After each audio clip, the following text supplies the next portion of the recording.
amazingly. We have the Times next.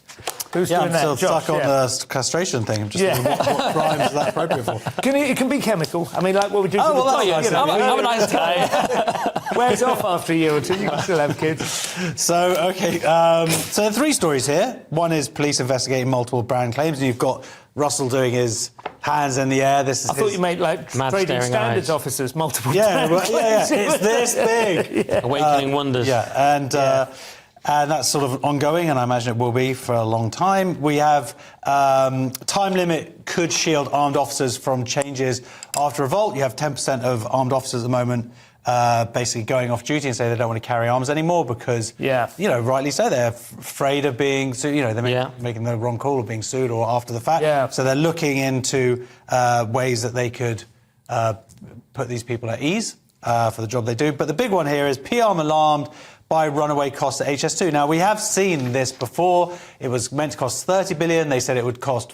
Then they were like, but at the top end, it would be like 44 billion if everything went crazy. Now it turns out it's 100 billion. It's going to get us to Birmingham in more time than it takes now, and it's not going to go on to Manchester and Leeds and all the other things. It's a catastrophe on every possible... Absolutely. And basically what they're sort of saying is that the rail bosses in this, or the big, just were like, let's just give each other loads of money, let's make it too big to fail. Yeah. And obviously now someone's actually looked at the books and said, this is mental. And they have also done a great deal of ecological damage already. And I don't just mean like kind of, rare badgers, but I mean, they've just created huge, horrible scars across the countryside. I know people who live in various neighbourhoods. You might not feel a great deal of sympathy for them, nice middle-class neighbourhoods, but, just like horrible, like there's been meteor strikes or something, Is rare badgers a tautology? Because every badger is rare, I think. Or is that the case? I don't know. Depends how long you grill it for, I guess. Worth asking. But the question is, do you want to pay potentially £100 billion for this? You might say it's silly to scrap it. The sunk cost fallacy is very strong. It's going to take a lot of guts to put this through because all these